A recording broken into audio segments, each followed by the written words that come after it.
Hardy family. The following is a test of the EAS.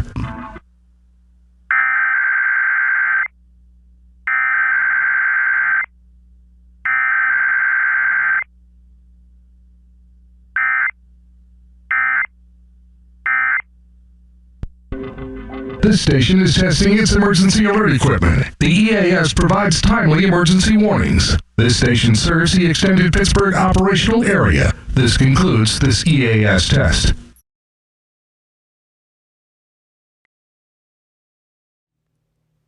So, obviously, KDK is back doing random testing. So, yeah, that's nice. Then, as you can see here, there's the date